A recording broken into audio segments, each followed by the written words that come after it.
walaalkaaga muslimka xaq wuxuu kugu leeyahay haduu ku yimaado oo uu kula tashado sida ugu fiican iyo qaabka ugu fiican inaad tala u siiso hadii arrin guur uu kala tashanayo inaad si fiican iyo qaabka ugu fiican iyo xaqiiqda qofka waxa aad ka ogtahay haduu rag yahay iyo haduu dumar yahayba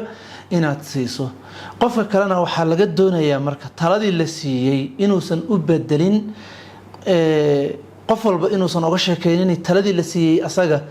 uu miisaamo qiimeeyo dib u fiiriyo haday anfacdana uu qaato haday anfici weydana uu iskaga tago in uusan sameeynin cadaawad labadii qof warka uusan u kala qaadin oo uusan xumaan labadii qof dhaxdooda hadana uusan ka sameeynin taa waxay keenaysaa oo ka soo horjeeda isku xirnaanti bulshada iyo isjeclaanti dadka inay isku dhacaan iskhilaafaan baa ka dhalanaysa marka waxa la doonayaa qofka hadii tala la siiyo taladii sidii asaga ugu fiican inuu u qaato